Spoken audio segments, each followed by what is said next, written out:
Ponton podcast. Today we have, as you can tell, he's always my favorite, Kerry Baker with us. How you doing, Kerry? I'm doing good. How are you, Carol? I'm great. And can I brag on you, Kerry? Sure. Kerry has just been 12 days without a cigarette. I am so proud of him because I know that has to be one of the hardest things ever to do is quit smoking. So Kerry Baker, you're my man. You're my hero this week. All But right. I'm following up next week. I'll try not to let you down. You never have. Okay, we had our VA seminar twice a year. We have NOVA, it's the National Organization of Veterans Advocates, where we all get together and we share the most recent laws and things that are going on. And we had that this past week. So we're going to share a few of the things with you. There were a lot of things that we learned. So about halftime, we're going to share just a few things with you to try to keep you up with the things that we've just learned. But meanwhile, we're going to try to answer as many questions as we can. This is Halloween week. It's my favorite holiday. You can be whatever you want to be. So let's be a winner with the VA. Nate, what's our first question? Still waiting, filed December 1922 for heart valve replacement and bypass and hyperextension and anxiety. And June 23, the VA diagnosis sleep apnea and gave me a CPAP machine. Will they consider that claim even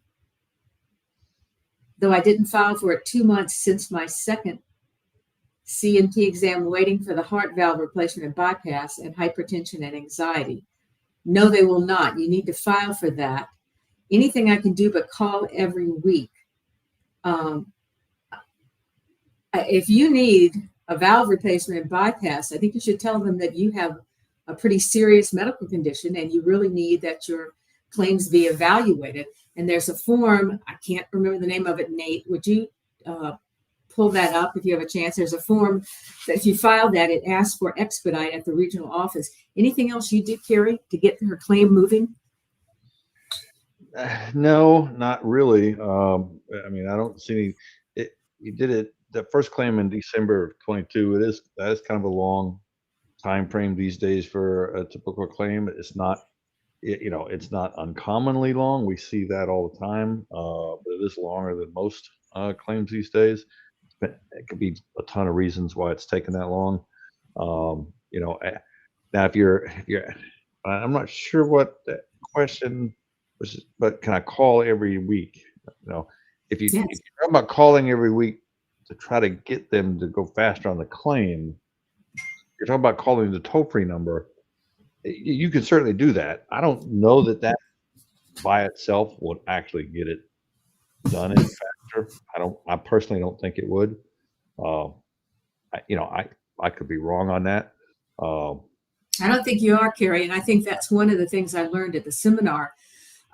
We had someone speak who was formerly with the VA, and he said that the people that answer the phone have a very limited script. They have a very limited view of what's really going on with your case. And so they basically can take some notes down, but they're not going to really help you. And that's why I think you should file this form. If you're having heart valve replacement and bypass, it sounds like it's a pretty serious condition. And I would say that I have serious health issues and I really need that my claim be evaluated. But I don't think calling the main office is going to help you at all. I think you should file that form. Yeah, in another life, I was, for a short period of time, actually in charge of one of those call centers on a temporary basis. And so I know a little bit about them. They can put notes in the system and other people can see them, but they don't have any authority to make anybody go faster in a claim. Those are a whole different set of people that have that kind of authority. But they can be informative. Some are obviously more informative than others, but I'd say go the hardship route, not the calling everyday route. Right. Nate? Part 1. Hello, I received 20% service connection for my low back in 1996. 2 surgeries and multiple rounds of physical therapy and medications. I continue to struggle with chronic pain. Part 2. In 2023, I received a 2020 bilateral radiculopathy rating. I was considering a low back increase, but I see mixed thoughts, advice on low back increase claims.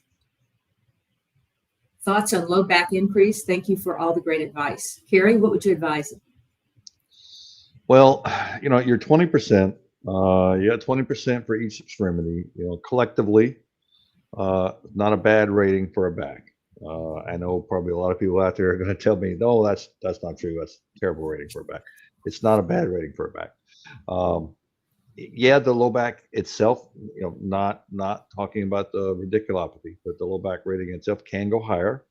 But I mean, at the end of the day, it's going to be higher based pretty much only on range of motion. So if your range of motion, is good on a certain day, or the examiner puts down that, yeah, you got full range of motion, you're not getting an increase. Okay. I mean, odds are you're not getting an increase. And you could get a decrease. The odds of that happening from a 20% rating is very slim.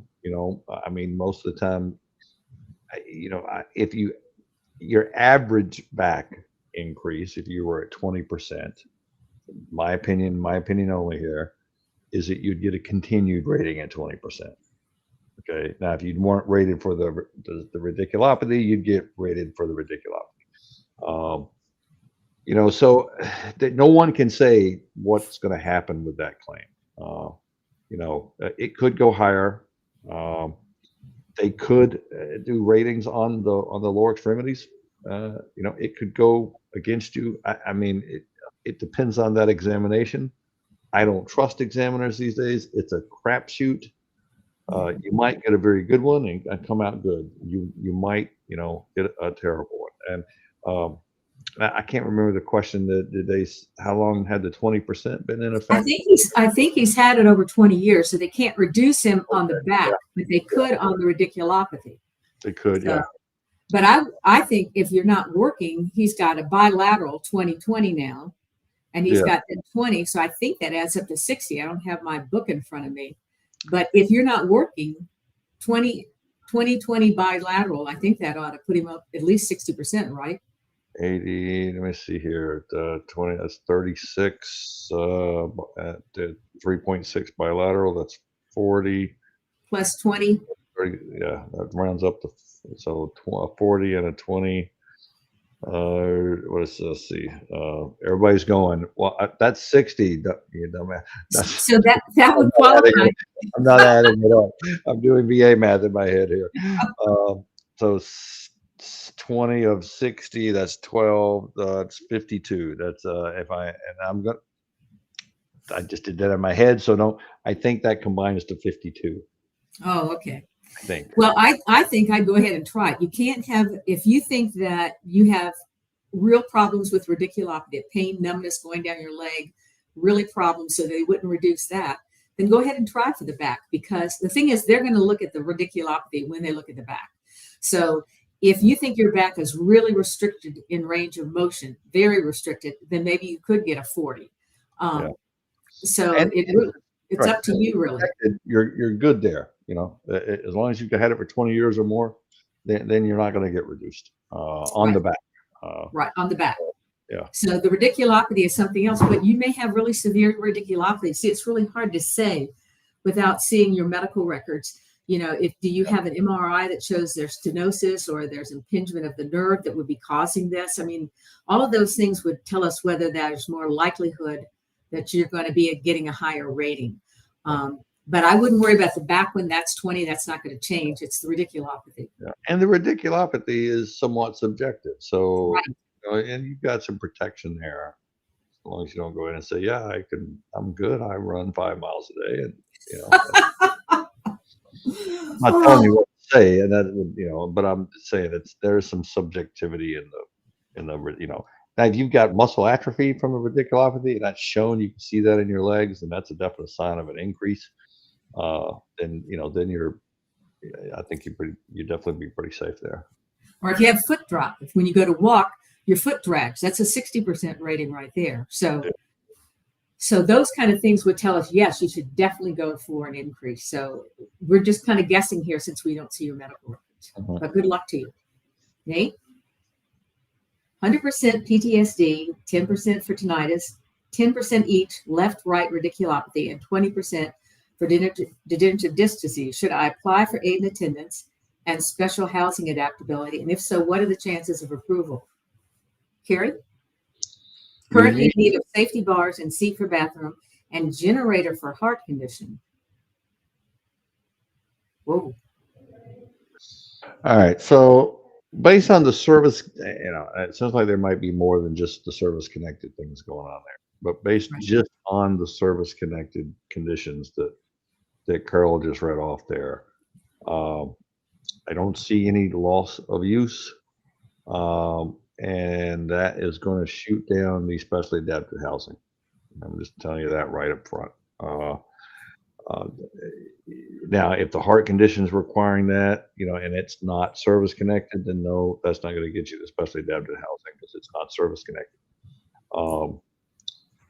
What was the railing? What's the 100% PTSD, 10 tinnitus, bars? 10 each, I think, for radiculopathy and 20 for degenerative disc disease. Yeah, I mean, look, I'm going to be a little conservative on this and say I'm not seeing a straightforward aid and attendance there. I know the people are going to yell at me for that, but if the heart is not service connected and that's causing some significant weakness there, the rest of the ratings, even though you got 100% for mental health, I would, I want to ask how long you had that 100%, how is that condition going?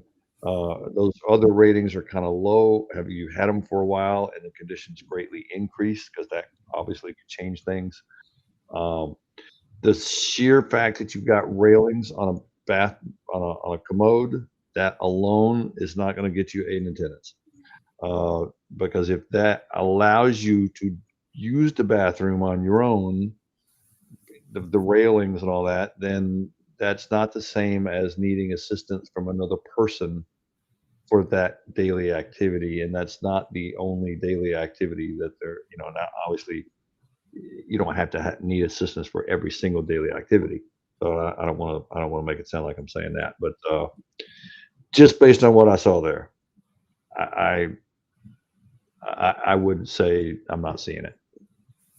First, I'd say for 95% of the cases, you don't win aid and attendance on the regional office. They are horrible, deny everything. So you're going to be going to the board unless it's something very unusual.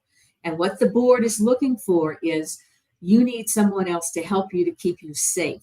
So for instance, with PTSD, if you forget to take your medicine, mix them up, have overdosed, you need somebody to make sure you don't go outside and get lost.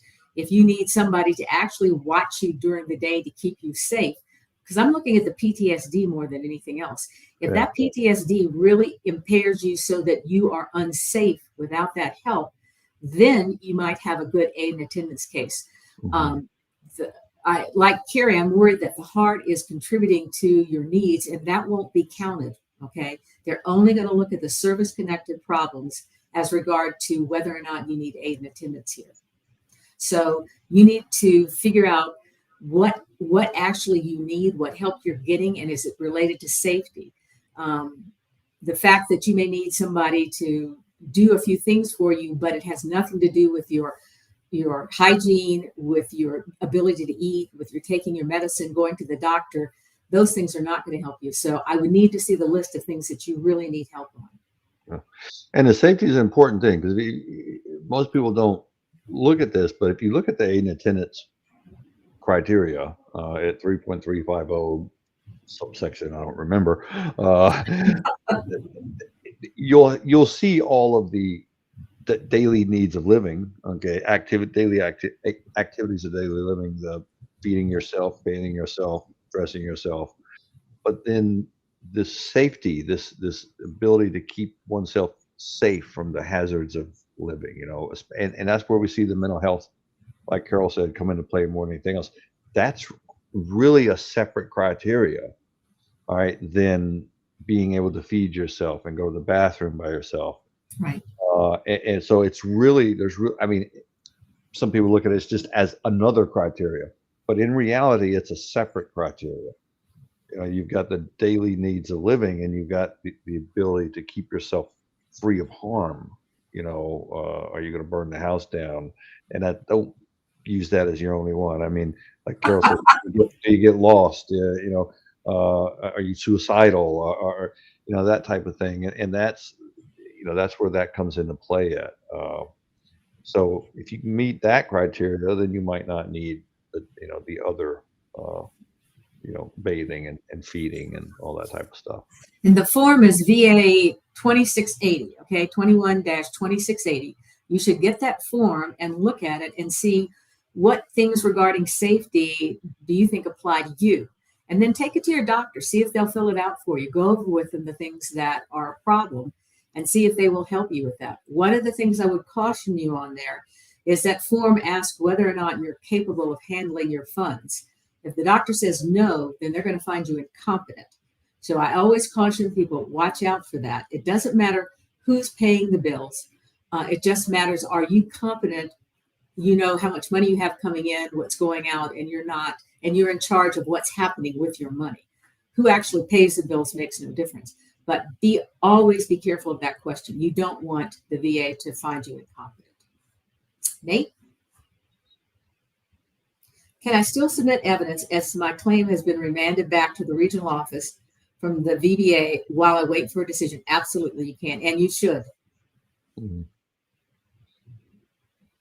I received my claim file after waiting 8 months before I became a client of Hill and Ponton. Hill and Ponton has done a FOIA for my client for my C file. Can I just send what I have? Because there's no need to wait for another 8 months. Right. They may have ended up sending it to you instead of to us. So please, please, please send it to us. Okay. Anything you get from the VA, I always tell my clients, please send it to us, because often while things are supposed to go to both of us, they end up going to just one of us. So please, please let everybody know you've got the C file and send it to us. Thank you. I've been connected presumptive high blood pressure due to Vietnam Agent Orange. I have severe heart issues, including a pacemaker, defib, and one statement from a VA doctor saying non-ischemic, so I'm denied heart. Not me, but for a friend. Can someone please direct me to exactly what's the difference between ischemic and non-ischemic? Right here, I have Kerry Baker. Kerry, what's the difference? Oh man. So I love having Kerry. so VA defines ischemic heart disease, and I say VA defines it, and I'm not saying that because they get to come up with their own medical opinions on stuff. They do sometimes. They took the ischemic heart disease defined as Harrison's defined it, which is a medical manual, and it basically means a diminution of blood flow to the muscle of the heart. Okay, well, what does that mean? All right, so that's you know, that is the VA's defined ischemic heart disease. But in layman terms, okay, there are certain things that are automatically considered ischemic heart disease: coronary artery disease, heart attack, angina, or atherosclerotic heart disease.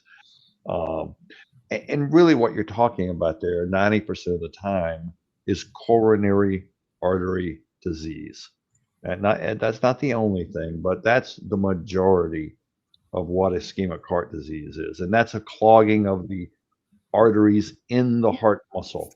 Okay. Now, outside of that, a heart attack, okay, is considered ischemic heart disease. And that's a little odd because you can have a heart attack and not necessarily have clogged arteries in your heart. Okay.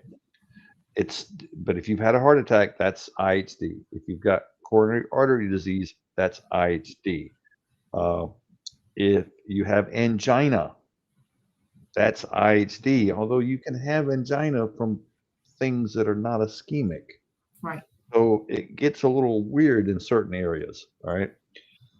What's not ischemic? Okay. Afibrillation, AFib. All right. Your heart, I think if your heart beats too fast, too slow, or whatever it may be. Erratically. Sinus arrhythmia. Okay, that's and some of that stuff can be fairly serious. Okay, but it doesn't involve the coronary arteries. Okay, you've got an electrical portion of your heart that keeps the beats in rhythm. Okay, if that and that's where you see a pacemaker. The heart needs to keep beating at a certain pace. The pacemaker makes it keep pace. So you that you could have a pacemaker it had nothing to do with coronary arteries. It could be an electrical problem in your heart, right? And you might not have clogged arteries, you might not have a heart attack, none of that. Another thing, now this is getting to a gray area because you're talking about another presumption. But before hypertension was a presumptive condition, you could easily have non-ischemic cardiomyopathy or congestive heart failure, where your heart's enlarged and the muscles have been damaged and the heart just can't pump the blood anymore. That's heart failure. Now that can be caused for ischemic reasons, coronary artery disease or whatever, but it can also be caused by non-ischemic reasons. All right. High blood pressure in and of itself is not heart disease per se. It kind of is, but it really isn't. But that's presumptive now. Okay, so if you've got high blood pressure and you're exposed to herbicides, and you've got non-ischemic congestive heart failure because of that high blood pressure, but now you've got another route to get that heart service connected that might not be ischemic heart disease. Okay, so that's kind of it in a nutshell. The easiest way to think about it is, without some of the outliers, coronary artery disease, clogged arteries in your heart, is ischemic heart disease. No clogged arteries in your heart is typically not ischemic heart disease, and there are some outliers that go into that. So there's your heart lesson for today. I hope that makes sense. Would you go back and do the first part so I can just read the whole thing again, Nate? Thank you. I've been connected presumptively for high blood pressure due to Vietnam Agent Orange. I have severe heart issues, including a pacemaker, defib, and one statement from a VA doctor saying non-ischemic, so I'm denied heart. Yeah. Okay, so you're Agent Orange, so you would automatically be entitled if it was ischemic heart disease. But hypertension, which you are service connected for, is what causes exactly what you have. So if you were denied, that's wrong. You have non-ischemic with a pacemaker and defib. I'm going to say that most of the literature says that hypertension can cause that. So I think that you need an opinion from your doctor. There are tons of medical treatises online that show the connection. What would you do, Kerry? Oh, absolutely. I'm glad you brought that up. That's, one thing I've seen since, I think I've said this on here before, but there's such a delineation between the time high blood pressure was not presumptive to the time it is. It's almost as a switch flipped. When high blood pressure became presumptive, we started seeing denials on things that we typically would have never seen as secondary for high blood pressure, like strokes, okay, like the non-ischemic heart issue. Whereas typically, if we had a case for some reason or another, we got service connection for high blood pressure. Let's say it started in the service. It was just directly, we're not talking about Agent Orange. And a vet had a stroke, and he comes in for an increased rating, and they see that he had a stroke. A lot of times they would automatically service connect that stroke. Right. Now you'll see it denied. And the only difference is, high blood pressure is presumptive. Exactly. Why are you all of a sudden denying all these very well-known secondary conditions to high blood pressure? It's just, it makes you want to grab a hold of VA and go, what, really? What? Well, that was like diabetes. Remember, the VA was always diagnosing diabetes until it became presumptive for Agent Orange. And then all of a sudden, they don't have diabetes. They're pre-diabetic, or they don't even mention it at all. I've had clients, they said they didn't have diabetes until they ended up in a hospital in a diabetic coma. That's how bad they've been. So like Kerry said, they're denying cases that they clearly should have appealed. You clearly should win that. So don't give up on that. Nate? Awarded 40% fibromyalgia, October, oh, yesterday, great. Filed for PACT Act presumptive May 2023, third as an intent to file. Only back paid from June. Should I file for August 22nd? Okay, so he filed in May within the year, right? I see the problem there. Was what? Yeah, we had that. That was one of the things we went over at the seminar. Fibromyalgia is not a PACT Right. Act related issue. It's presumptive, okay, but it was already presumptive Right. under 3.317 and 1117 in the statute under just the regular Gulf War rules. So if you're a Gulf War veteran and they granted service connection for fibromyalgia, it would not warrant a PACT Act effective date of August of 2022, okay, with an exception. with an exception. And that is if you're Gulf War service, and technically it's not Gulf War service then, but it falls under it. If you were an Afghanistan veteran, okay, because the PACT Act now makes Afghanistan accountable for the Gulf War presumptions, right? And so if that's the case, then it sounds just like, you're in bizarro world. If you filed within a year of the PACT Act and you've had it for that whole time, if it was Afghanistan, which was never part of the Gulf War presumption, but is now because of the PACT Act, you get the August 22 PACT Act effective date. But if you were in Kuwait or Saudi Arabia or Iraq, and then you are already in an area that has always been part of the Gulf War rules. It's nothing new about it.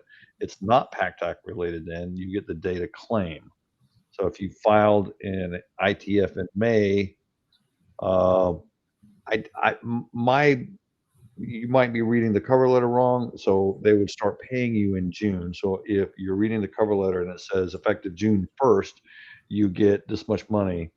You have to read a little further down into that rating decision. It's going to say effective date of May, whatever, 2023, most likely, which the pay date is going to start June 1st. And so what you're saying there would be accurate for a non-Afghanistan Gulf War veteran filing for the first time for fibromyalgia.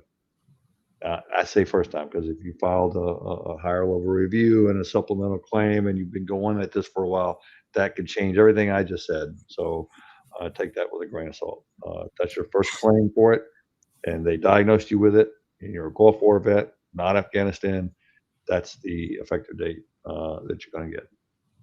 I'm telling you, VA law is the most difficult law of any law I've ever been into. And it's because there are so many little teeny exceptions that can change things totally.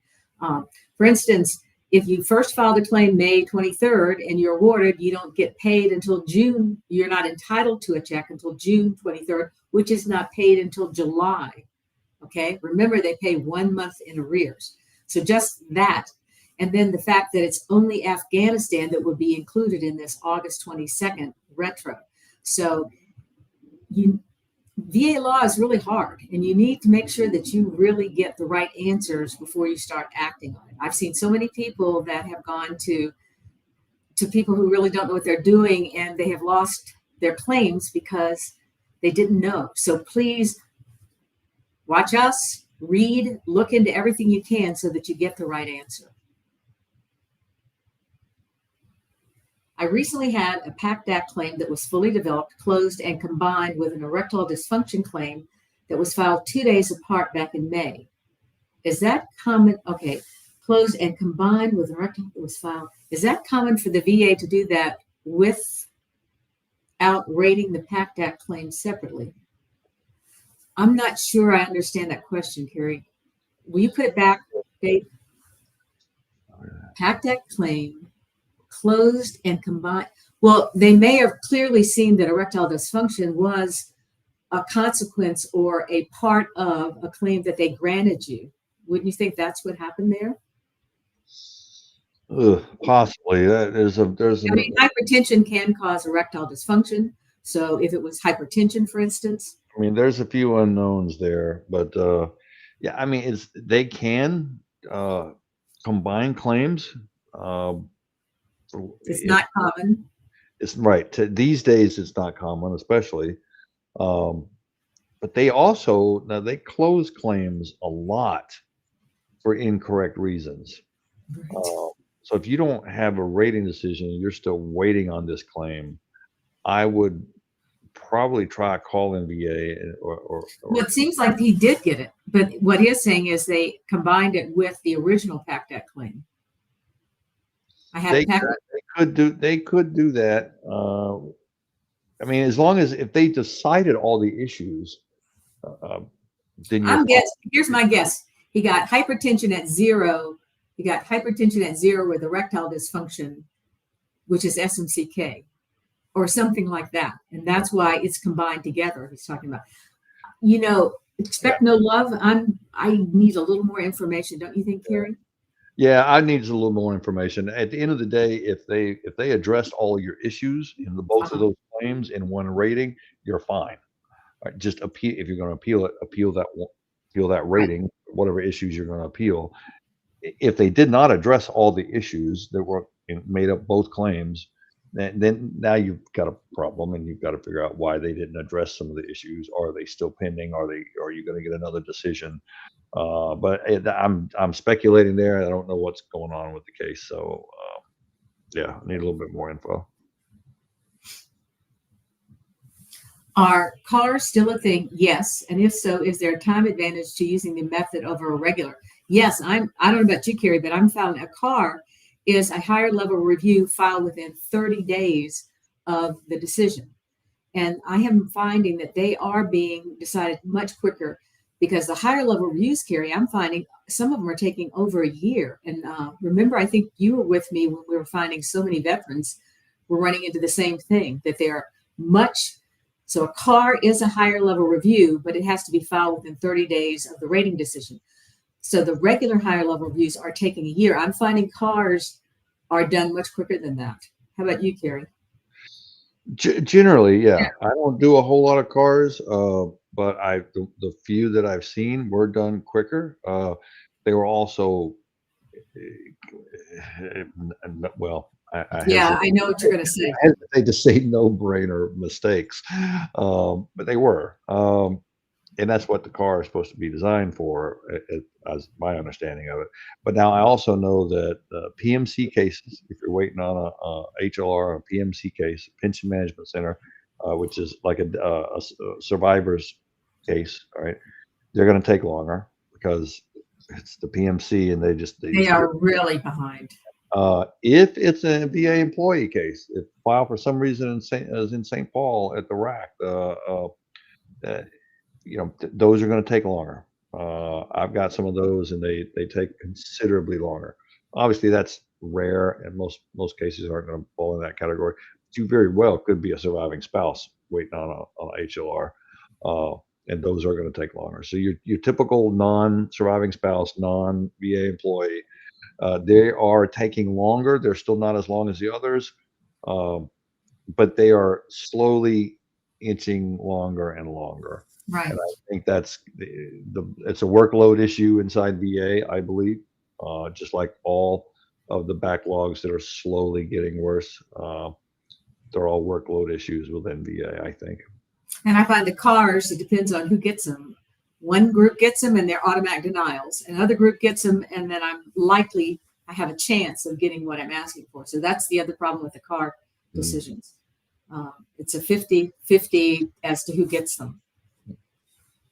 Nate, can my private doctor's disability benefits questionnaire override a CNP? Yes, it can, but the examiner changed a rating from severe to moderate on Parkinson's. My doctor said severe. Um, One of the things I find, Kerry, is the regional office seems to always go with the CNP examiner. What do you Oh find? yeah, oh yeah. They believe uh, they have to, which is not true. It's No. not whatsoever true. It never has been true. Uh, but you could not convince them. you could hold the law up to their face and drill it into their head. You would not convince them that that the CMP examiners don't take priority. They just But that's where I will file a higher level review saying the duty to assist to have an accurate exam did not apply here because they failed to consider all the favorable evidence, including your doctor's DBQ. So I have had a lot of luck at the higher level review with that argument. And here's the thing on this particular question, talking about changing something from severe to moderate for Parkinson's, I personally, I wouldn't look at that as the linchpin of what a Parkinson's rating should be. For the most part, the Parkinson's residuals are going to be rated separately. So in other words, your left leg is going to be rated separately from your right leg if you've got, problems with both. Same thing with constipation, swallowing, cognitive problems. They should all be rated separately so long as they're independently compensable. So to say your Parkinson's is moderate versus severe, that's not an accurate indicator of what a Parkinson's rating should be. All right, it's going to come down to all of the individual residuals and the total function that you have left remaining of all your parts, if you will. And that's how you get a proper Parkinson's rating. So I wouldn't hang your hat on just those words, moderate or severe. Now, if they're looking at, say, your lower radicular group, your nerves in your lower leg, in your right leg, and you can barely stand on that leg, and they call it severe, and they call the other leg moderate. Well, then you might get a 30 for one leg and a 40 for the other, something like that. But you're still talking about rating the individual disabilities resulting from Parkinson's, not Parkinson's as a whole. Right. I hope that makes sense. And that DBQ questionnaire will show they rate for Parkinson's every part of your body: constipation, ability to swallow, your face, your tremors in your hand. I mean, the list is very long, and you are entitled to a rating for every single thing on there you have a problem with. And I would once again talk about the Duran case that we talked about last week, and then we also talked about at the seminar. The Duran case says if any problem you have that is service-connected due to Parkinson's, say you have 0 for constipation, you also are entitled to a 30% rating for Parkinson's. And the VA many times had not done that. So you need to make sure that you are getting, anytime you have a 0%, you also entitled to that 30% just for Parkinson's alone, along with all of these other problems that may have 30, 40, 50% ratings for them. So always look at that because that may help you get the 100% you need. I could really use some advice on good attorney that deals with suing the VA if possible. Good luck. Have you sued the VA? Can you sue the VA really? I don't think you can sue the government unless they allow you to sue them. Unless they're talking about a federal tort claim, malpractice claim. Right. And no, we don't do that. Sorry. 100% PTSD on 2023 with one current pending higher level review for pain. Pain is currently not service connected. The DRO found a duty to assist error for federal records review for pain and sent back to the VSR for supplemental. Will the VSR do cursory review for all 100% service connection conditions or only pain that is currently not service connected? What do you think, Kerry? My apologies, Carol. I'm going to have to see the first part of that question again. I think if it's just pain for something else, 100% I don't know if I keep going on that because I don't know how high you're going to get a rating for just pain. Pain is not SC, DRO, pain. Oh, okay. All right. Go to the second part, Nate.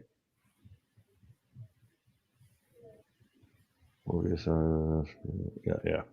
It doesn't matter what VSR is going to do in that situation. You're not going to get any change in your overall rating for pain. It's just not going to happen. And if you're worried about it, I just withdraw it.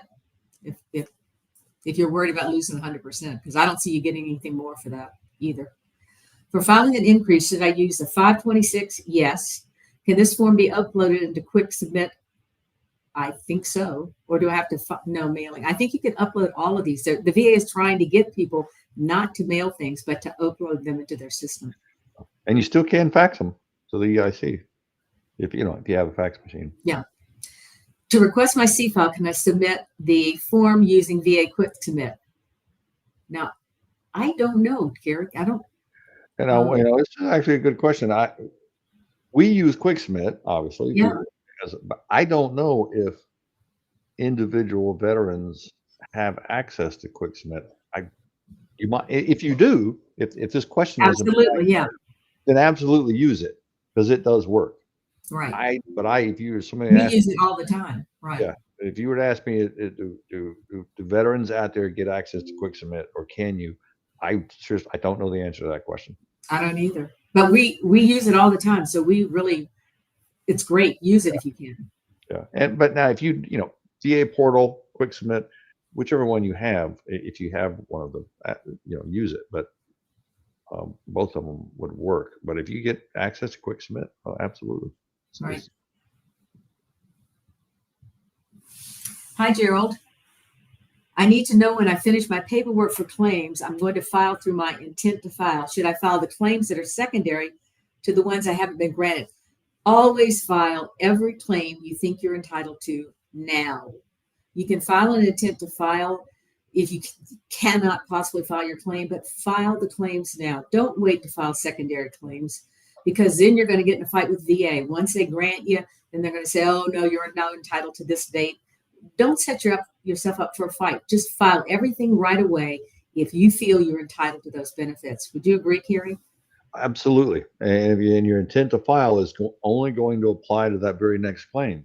So right. If you file another claim that's for, like, say, secondary conditions, so many people try to do, that intent to file is not going to attach to that second claim, and you're going to screw your effective date over by doing that. So do your intent to file, like Carol said, if you can't get the claim in, but get the whole claim in, so the intent to file will be applicable to the whole claim.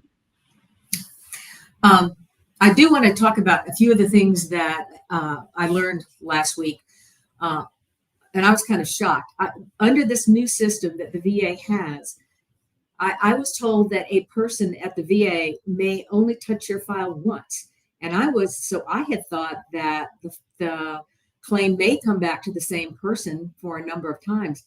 I'm finding that's not true at all. It's going all over the country. And if a person has acted on your claim, it's gone. They don't have it anymore. They're never going to have it anymore. And they're not going to respond to you.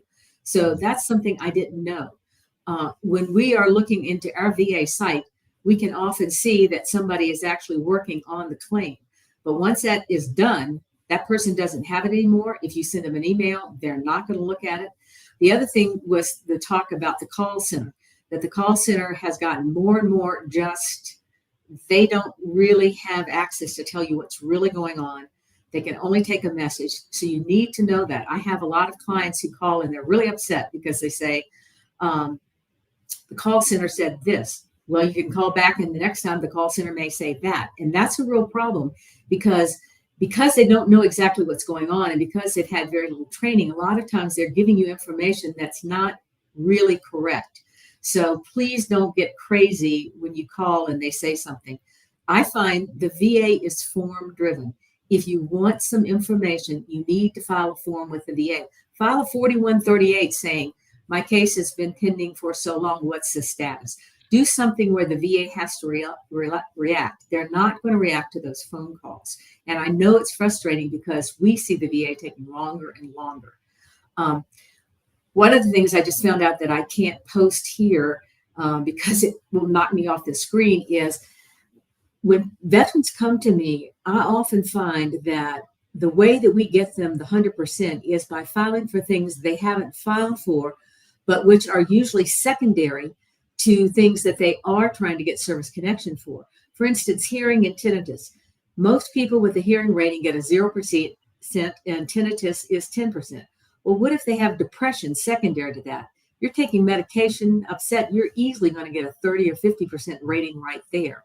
So one of the things that someone great at the seminar made is a list of all the things that are secondary to now presumptive cases from the PACT Act.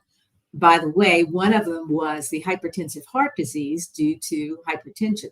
So I'm going to figure out how we post that information to you so you can look at all those things and see if you have them and make sure you're filing them, because don't beat a dead horse. The one thing I see over and over is veterans coming to us where they've been trying to get a higher rating for their hearing. They're never going to get a rating more than 10 or 20% because they can hear me on the phone. Meanwhile, they are so frustrated that they're depressed, they're anxious, or other things have happened, or they've never filed for other things because they're still working on this hearing thing. So what you need to do is step back, think about the things that really bother you, that keep you from working, keep you from enjoying your life, and see how they could be service connected, either primarily right from service or secondary to all these other problems you might have. That's the amazing thing. It's often not what you are trying to get benefits for, but things you're entitled to that you haven't realized that you're entitled to. So I'm going to put a list up. I'm going to work with Nate and get that list up for you on our site. Kerry, anything you would add? Kerry decided he was going to have COVID and not go to the seminar. He knows how to have a good time, right? Right, Kerry? That's right. I was even another Hill and Ponton employee and myself were going to give a class on reductions in clear and unmistakable error, reductions and severances. Severances, right. And I'd done with that class before one time, but not with a Hill and Ponton employee. So I got to miss all that fun. When you go to these seminars, they're, especially after the last 30 years, I've heard everybody. And it's always amazing, no matter what Kerry spoke on throughout all these years, I was going to listen to it because I knew I was going to learn something really good. So I know everybody, even though Ursula did a good job, I know everybody's really sad they didn't get to hear you. And I'm sad you had COVID. So, well, first time I'd had it, strangely, that's hopefully the last. Hopefully the last. Yeah, I did. They put me on that Paxlovid medicine. That was an interesting experience. Nate, we have time for a few more questions. If denied a Gulf War claim in 1994 that was later deemed presumptive, can the effective date of an eventual approved claim be backdated to the original claim? Kerry? Only on the basis of clear and unmistakable error, or if that 94 claim was pending still, and there are some very rare ways to ensure that that's the case, which may or may not apply to your case.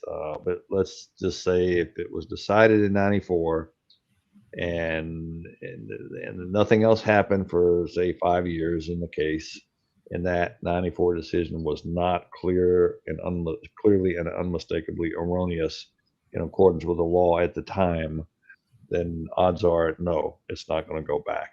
Right.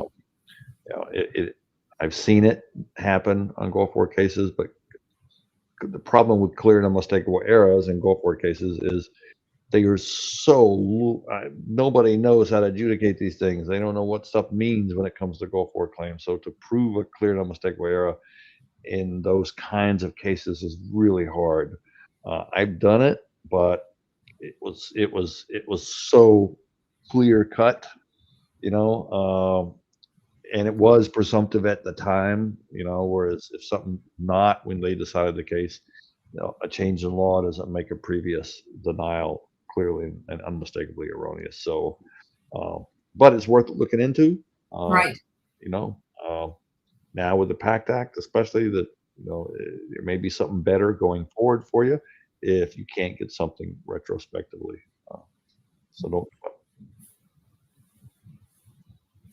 Denied claim for uterine fibroids, but awarded SMC for female sexual arousal disorder based on fibroids. Does that make sense? Yes. Appeal fibroid claim and have a CMP next week. Suggestions or comments? Kerry, you want to take that one? Or do you want me to? Okay, let's say let's say they granted service connection for the uterine fibroids, okay, and they went in and they take them out. All right, what are they going to? How are they going to rate that case? What's going to be the residual disability?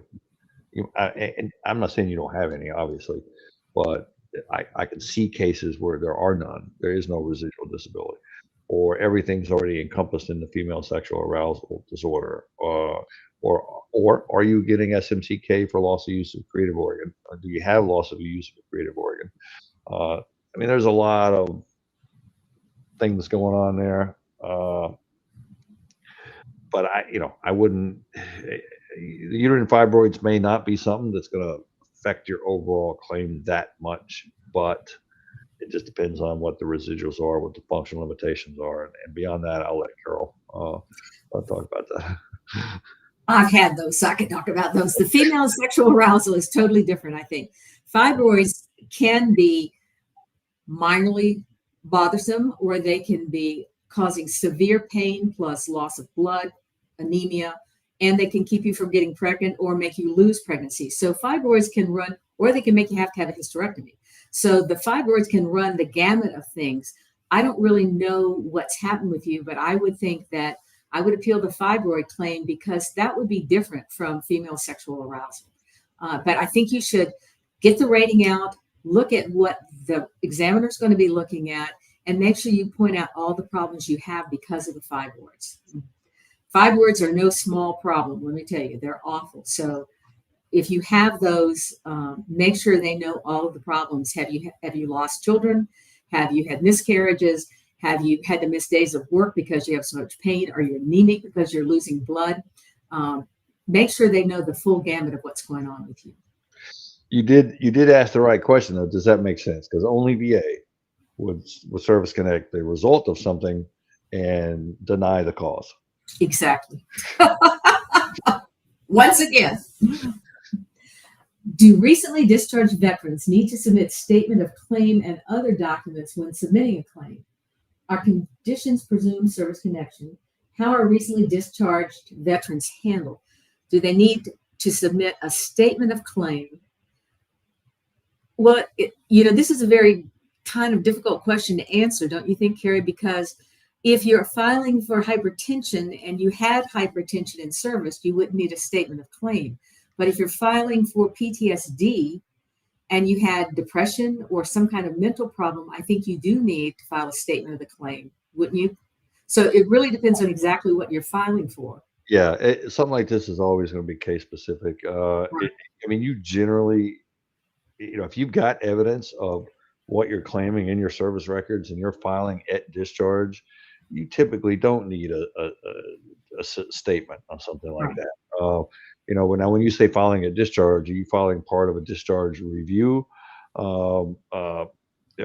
program that DOD and VA has, which there are a few, or meaning you'd be filing your claim at discharge. You're still in uniform and you're filing Right. the claim and you're getting examined and in an attempt at this seamless transition type mindset, or are you waiting 30 days until you're out of the service, you got your DD-214, and you decide to go file a claim? There's a difference, a slight difference, but a difference nonetheless. But for just something that's in your records, it's there, and you're on the way out the door, and you file the claim. Most of the time, the application is all you're going to need. Because you're still going to get an examination, and you're going to be able to explain that in examination. If you think you want to do a statement to shore things up, you can do that. You can do that on any claim. So it's not going to hurt your claim to do a statement. You just may not need to. And remember, whatever you do, please do it on a VA form. If you just send in a letter, it may go in as correspondence and they may never read it. If you send it in on a 4138, they're going to realize this is evidence and they're supposed to read it. So those forms are, the VA, as Kerry said many times, is form driven. It's like Pavlov's dog. They react to a form. They don't react to other things. So please make sure you put in something that they're going to react to. Now, Go ahead. What? I'm going to tell myself, Carol, I do a lot of memos. Yes. And you're right. All right. But at the same time, and I'm going to put my old VA hat on here. You're in the file. Read the dadgone stuff that's in the file.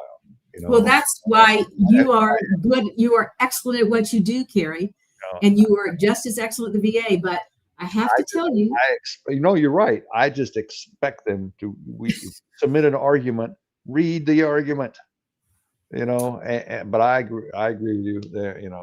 It gets silly to the point that it's not, and of course how they name our third-party correspondence and BBMS and all that. It's frustrating. So I know what they're capable of, and I just refuse to cut them slack. Well, I'm getting to the decision. So if they want me to file a 526, and I clearly know it's an 0995, I'm filing a 526. Yeah. Give them what they want. Yeah, that's true. Okay. Confused. Is it proper to file a claim as secondary if primary condition is pending? Yes. Or should wait for primary claim to be adjudicated before filing as secondary? The logic is the VA is going to give you the effective date of the date you filed the claim, whether it's secondary or not. Maybe they shouldn't, but that's what they're going to do. So you're setting yourself up for a fight. If you have a primary condition that causes these other conditions, file for all of that.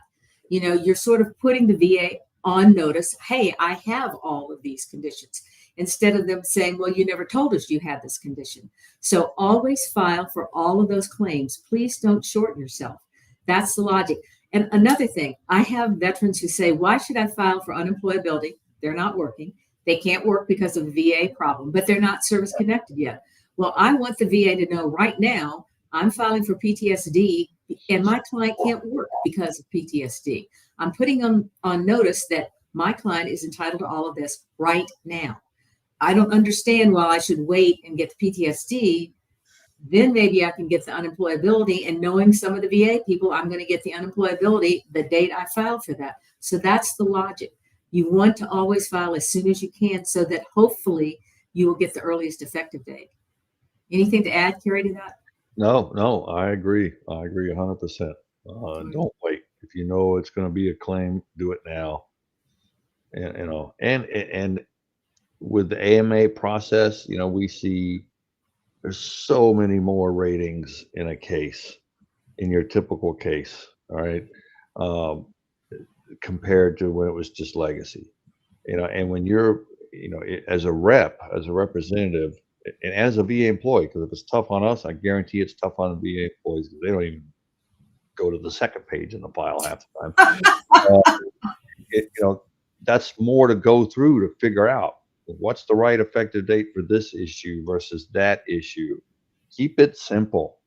Right. You only got one claim, and it was, it's too late for a lot of people, but if you only got one claim with all your issues, what the effective date should be, and if you've got 5 claims and 20 ratings, it's going to take even a good expert. It's going to take a minute to figure that out, and they still might not figure it out. And I think we were told at the seminar that they being the VA employees, they start off with so many points they have to get every day if they want to keep their job, and it goes up as they become more educated. And if they don't get these points, they're going to lose their job. So they only have so much time to look at these files. Yeah. And you want to make it as easy as possible for them to make the right decision, just like Kerry said. Yeah, it's their production standards. They get so many points for, and you do a rating, it's got 1 issue, and it gets so many points. If you do a rating, it's got 4 issues, they're going to get so many points, which usually right. It's the same amount. You do a rating that's got 20 issues, you might get 2 points. Right.